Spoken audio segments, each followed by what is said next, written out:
का external morphology. तो Leach जिसका साइंटिफिक नेम है हिरुडिनेरिया ग्रेनुलोसा। हिरुडिनेरिया जो हो गया इसका जीनस नेम हो गया और ग्रेनुलोसा जो हो गया इसका स्पेसीज का नाम हो गया। तो आज हम लोग यहाँ पर इसका एक्सटर्नल मॉर्फोलॉजी कैसा होता है, ये बाहर से दिखने में कैसा लगता है, इसके बारे में हम लोग यहाँ पर एक्सप्लेन करेंगे। तो ये जो लीच होता है जिसको हम लोग इंडियन कैटल बोलते हैं, तो ये जो लीच है इसका शरीर जो होता है, बॉडी जो होता है बहुत ही सॉफ्ट होता है, बहुत ही कोमल होता है और ये वर्मी फॉर्म होता है। जैसा कि आप देखें ये वर्मी फॉर्म है, क्रीमी के जैसा दिखता है, ओर्म लाइक दिखता है। ये इलोंगेटेड होता है यानी कि ये लंबा होता है, इसका शरीर जो है सो लंबा रहता है एवं ये जो है सो फ्लैटनेट बॉडी होता है यानी कि चपटा होता है। डोर्सली इसको अगर देखा जाए यानी कि इसके पीठ के बल से ऊपर से, तो ये आपको जो है सो बिल्कुल इसका शरीर फ्लैट दिखेगा। जनरली इसका जो लंबाई होता है वह 10 से 15 सेंटीमीटर ही होता है, लेकिन जब लीच जो है सो लीच का शरीर पूरी तरह से मैच्योर कर जाता है, पूरी तरह से ये मैच्योर कर दिया, तब इसका लंबाई जो है लगभग 35 सेंटीमीटर उस समय होता है। शुरू में जनरली इसका लंबाई कितना आता है 10 से 15 सेंटीमीटर, लेकिन जब ये एक लीच जो है पूरी तरह से मैच्योर कर जाएगा तो उस समय इसका लंबाई जो है 35 सेंटीमीटर आपको देखने को मिलेगा। इसका शरीर का जो पिछला हिस्सा होता है, यहाँ पर देखिए ये पिछला हिस्सा हो गया, तो ये पिछले हिस्से के बाद पास जो है इसका शरीर सबसे ज्यादा जो है वाइड रहता है, ज्यादा चौड़ा रहता है ना। लेकिन शरीर का जो अगला हिस्सा होता है एंटीरियर पार्ट, यहाँ पर जो है ये सबसे ज्यादा नैरो होता है यानी कि पतला रहता है। इसके लीच के जो शरीर होते हैं यह अपने शरीर के आकार को कम या अधिक करने की इसमें क्षमता होती है, यानी कि यह अपने शरीर को लंबा और छोटा आसानी से कर लेता है। तो जब यह अपने शरीर को क्या करता है एक्सटेंड करता है, तो एक्सटेंड करने का मतलब वह फैलाता है। तो इसके शरीर को फैलाने से क्या होता है कि इसका शरीर जो है लंबा हो जाता है और ये आपको फीता के जैसा दिखता है, इसलिए रिबन लाइक स्ट्रक्चर दिखता है। जब यह क्या होगा, जब यह अपने शरीर को एक्सटेंड कर लेगा, फैलाएगा, तो तब इसका शरीर क्या हो जाएगा कि लंबा हो जाएगा और यह एक रिबन के जैसा दिखेगा, फीता के जैसा दिखेगा। लेकिन जब यह अपने शरीर को सिकुड़ लेता है ना, इसको क्या कर लेगा कॉन्टैक्ट कर लेगा, सिकुड़ लेगा, तो इसके शरीर का लंबाई छोटा हो जाएगा और छोटा होने के बाद यह सिलेंडर के जैसा दिखेगा, सिलेंडर के जैसा इसका जो है सो आकार बन जाता है। इसका बॉडी जो स्किन होता है, ऊपरी शरीर का जो स्किन होता है ये हमेशा जो है सो स्लिप मॉइस्ट रहता है, हमेशा जो है सो गीला रहता है, चिपचिपा रहता है। तो ये स्किन जो होते हैं मॉइस्ट और स्लिम रहता है। तो इसके स्किन मॉइस्ट और स्लिम होने का कारण ये होता है कि इसके स्किन में जो म्यूकस पाया जाता है उस म्यूकस के द्वारा इसमें लगातार सेक्रेशन होते रहता है और लगातार सेक्रेशन होने के कारण इसका स्किन जो है वह मॉइस्ट हो जाता है ना। उसके बाद स्किन के मॉइस्ट होने से ये भी फायदा हो जाता है कि इसको क्यूटेनियस रेस्पिरेशन करने में बहुत ज्यादा हेल्प मिल जाती है, यानी कि यह क्यूटेनियस रेस्पिरेशन जो है यह आसानी से लीच कर लेता है। यदि लीच के कलर की बात करें तो इसका जो शरीर का रंग होता है वह चमकीले रंग का होता है, जिस पर क्या होता है कि विशेष प्रकार का आपको चिन्ह पाया जाता है, मार्क देखने को मिलता है। लीच का शरीर जो होता है वह चमकीले रंग का होता है, ब्राइट कलर का होता है और इसके शरीर पर बहुत सारे चिन्ह आपको देखने को मिलेंगे। तो इसके बॉडी का जो डोर्सल पार्ट होता है, डोर्सल सर्फेस, डोर्सल यानी कि पीठ के बल है ना, जो ऊपर से दिखाई देता है तो वह डोर्सल हो गया। जैसे कि अगर जमीन पर कोई ओर्म रेंग रहा है तो उसके ऊपर का जो सतह आपको दिखाई दे रहा है वह डोर्सल हो गया। तो इसका जो डोर्सल सरफेस होता है उसका जो रंग होता है ओलिव ग्रीन कलर का होता है, लेकिन वेंट्रल सरफेस होता है, जो आप उसको बॉडी को उलट दीजिए तो जो पेट की तरफ जो दिखाई देगा तो उसको हम लोग वेंट्रल सरफेस बोलेंगे। तो वेंट्रल सरफेस का जो रंग होता है वह ऑरेंज रेड कलर का होता है। इसके दोनों सरफेस पर डोर्सल और वेंट्रल दोनों पर ब्लैक कलर का स्ट्रिप देखने को मिलता है। ये जो देख रहे हैं ये इस तरह से स्ट्रिप आपको देखने को मिलेगा, है ना, दोनों तरफ, पीठ के बल भी और यानी कि डोर्सल की तरफ भी और वेंट्रल की तरफ, यानी पीठ के बल भी, पीठ की तरफ भी और पेट की तरफ भी, दोनों तरफ आपको ये देखने को मिलेगा। उसके बाद इसके डोर्सल साइड में क्या होता है कि जो सेगमेंट होता है पहले सेगमेंट से, यानी कि आपको यहां से लेकर ये लास्ट सेगमेंट तक बीच में कटा फटा मार्क भी रहता है, यानी कि ये जो है कंटिन्यू नहीं रहता है ना, कहीं पर जो है सो मार्क रहेगा और कहीं पर जो है सो क्या होगा बीच में टूटा हुआ रहेगा, है ना। तो ये कंटिन्यू मार्क नहीं रहता है कि ये जो है सो कहीं कहीं पर रहता है, लेकिन ये बीच में रहता है डोर्सल पार्ट में। तो इसको हम लोग बोलते हैं मेडियन स्ट्रिप बोलते हैं, जो बीच में है इसको हम क्या बोलेंगे, मेडियन स्ट्रिप, है ना। तो ये आपको जो है इसके बीच में डोर्सल पार्ट के बीच में आपको देखने को मिलेगा, ये लगातार कंटिन्यू नहीं रहता है, ये बीच में आपको कहीं कहीं पर जो है सो कटा हुआ टूटा हुआ रहता है। तो लीच का जो शरीर होता है वह सिगमेंटेड होता है, आप देख रहे हैं ये खंड खंड है ना। तो इसका बॉडी आपको देखने में लगेगा कि ये पूरा जो है सो सिगमेंटेड है, सिगमेंटेड बॉडी होता है। तो इसके शरीर में एक मैच्योर लीच के शरीर में का जो शरीर होता है वह 35 सेगमेंट में डिवाइड होता है, यानी कि इसमें 35 आपको सेगमेंट देखने को मिलेंगे, और जिससे हम लोग उस एक सेगमेंट को हम लोग सोमाइट्स बोलते हैं, यानी कि मेटामेयर्स भी इसको कहा जाता है।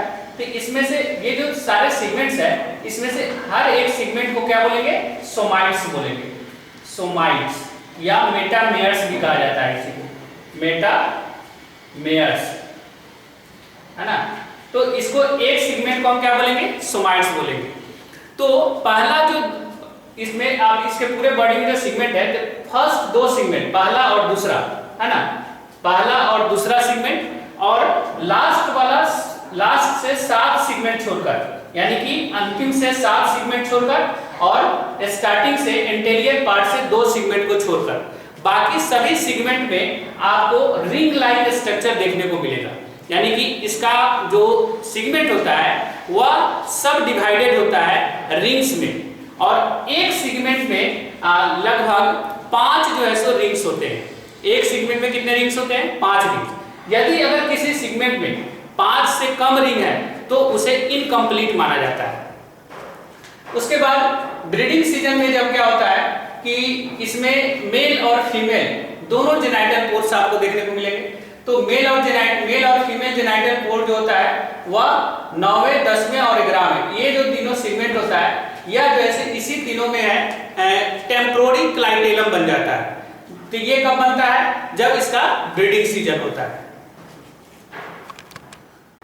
तो जैसा कि हम लोगों ने देखा, मैंने आपको बताया कि जितने भी सेगमेंट होते हैं वह सभी सेगमेंट जो है सो रिंग में डिवाइड होता है, और उस रिंग्स को हम लोग एनुलर भी कहते हैं। तो जो सेगमेंट का सरफेस होता है वह सरफेस जो है सो रिंग में डिवाइड होता है, यानी कि एनुलर में डिवाइड होता है, और इसमें से हर एक रिंग, यानी कि उसमें सभी में लगभग एक सेगमेंट में 5 रिंग थे, 5 एनुलर में डिवाइड था, और उसमें से हर एक रिंग, एक एनुलर जो है वह रेक्टेंगुलर पार्ट में इस तरह से डिवाइड होता है ना। इस तरह से ये क्या होता है, रेक्टेंगुलर पार्ट में डिवाइड होता है। इस रेक्टेंगुलर पार्ट को हम लोग बोलते हैं, इस रेक्टेंगुलर पार्ट में आपको सेंसरी पैपिलिया आपको देखने को मिलेगा। यहाँ पर जो है ये देख रहे हैं, ये सेंसरी पैपिलिया जो है सो आपको देखने को मिलेगा, और इसी सेंसरी पैपिलिया को हम लोग क्या बोलते हैं, एनुलर रिसेप्टर बोलते हैं। ये जो है सो इसी पैपिलिया को हम लोग क्या बोलते हैं, एनुलर रिसेप्टर। फिर से एक बार देखिए, हर एक सेगमेंट जो होता है वह 5 रिंग्स में डिवाइड होता है, जिसे हम लोग एनुलर कहते हैं, और हर एक एनुलर जो है वह बहुत सारे रेक्टेंगुलर पार्ट में डिवाइड होता है, और हर एक रेक्टेंगुलर पार्ट में यहाँ पर जो है आपको पैपिलिया, यानी कि सेंसरी पैपिलिया आपको देखने को मिलेगा, और इसी सेंसरी पैपिलिया को हम लोग क्या बोलते हैं, एनुलर रिसेप्टर बोलते हैं। तो ये वेंट्रल पार्ट में भी 18 रिसेप्टर पाए जाते हैं एक एनुलर में, अर्थात एक रिंग में 18 रिसेप्टर आपको देखने को मिलेंगे, और ये डोर्सल पार्ट में भी जो रिंग होते हैं उसमें भी आपको एक रिंग में, एक एनुलर में 18 रिसेप्टर आपको देखने को मिलेंगे। अब सुकर की बात करें तो लीच में सुकर भी देखने को मिलता है, सुकर्स पाए जाते हैं। तो इसके शरीर जो बॉडी होता है, इसके सिरे पर, यानी कि जो एंटेरियर पोर्शन है और ये पोस्टेरियर पोर्शन हो गया, यानी कि यह अग्र सिरा हो गया, ये पिछला सिरा हो गया। तो यहाँ पर आपको एक हॉलो मस्कुलर ऑर्गेन आपको देखने को मिलेगा। यहाँ पर देखिए ये हॉलो मस्कुलर ऑर्गेन है, इसी को हम लोग बोलते हैं एंटेरियर सुकर। एंटेरियर सुकर क्यों बोलते हैं? क्योंकि यह जो है सो लीच के अगले सिरे पर है, आगे की तरफ है, इसलिए इसको हम लोग एंटेरियर सुकर बोलते हैं। तो इसमें दो सुकर्स आपको देखने को मिलेंगे, एक तो जो अग्र सिरा पर है ये एंटेरियर सुकर हो गया, और इसी तरह का एक पिछले सिरे पर भी सुकर्स पाया जाता है जिसको हम लोग पोस्टेरियर सुकर्स बोलते हैं। तो जो एंटेरियर सुकर होता है इसे हम लोग सिफेलिक सुकर भी कहते हैं। एंटेरियर सुकर को हम लोग सिफेलिक सुकर के नाम से भी जानते हैं। यह जो है प्रोस्टेमियम और 3 सोमाइट से, एक तो हो गया प्रोस्टेमियम और 3 इसमें जो सेगमेंट है जिसको हम लोग सोमाइट्स बोलते हैं, तो ये 3 सोमाइट्स और एक प्रोस्टेमियम, ये चारों के मिलने से इस एंटेरियर सुकर का फॉर्मेशन होता है। इसका जो स्ट्रक्चर होता है सुकर का, एंटेरियर सुकर का, वह ओवल और कप लाइक स्ट्रक्चर होता है। यह हॉलो होता है, खोखला होता है अंदर से, और इसको हम लोग प्री ओरल चेंबर भी कहा जाता है। इसको प्री ओरल चेंबर क्यों कहते हैं? क्योंकि इसी के बॉटम में यहाँ पर जो एंटेरियर सुकर है, इसी एंटेरियर सुकर के नीचे जो है सो आपको यहाँ पर इसका माउथ रहता है, तो इसीलिए इसको प्री ओरल चेंबर भी कहा जाता है। बॉडी के पिछले सिरे पर भी एक सुकर आपको देखने को मिलेगा। यहाँ पर देखिए ये पोस्टेरियर पार्ट हो गया, यहाँ पर भी आपको एक सुकर देखने को मिलेगा। तो ये जो सुकर होता है, यह भी क्योंकि सुकर जो होता है हॉलो मस्कुलर होता है, तो ये भी जो है आपको मस्कुलर डिस्क लाइक स्ट्रक्चर आपको रहता है। ये देखिए ये डिस्क लाइक स्ट्रक्चर है, और इसे जो है एनल सुकर भी कहा जाता है। तो एनल सुकर क्यों कहते हैं? क्योंकि यहीं पर इसका जो है एक एपर्चर होता है जिसे हम लोग एनस बोलते हैं। यहाँ पर ये एपर्चर है और इस एपर्चर को हम क्या कहेंगे? एनस है। ये एनस है इसका, है ना, यानी कि जो भी एक्सक्रेटा होता है इसके द्वारा ये बॉडी से बाहर एक्सक्रेट करता है, निकालता है। तो पोस्टेरियर सुकर का जो फॉर्मेशन होता है ये 7 सेगमेंट के फ्यूजन से बनता है।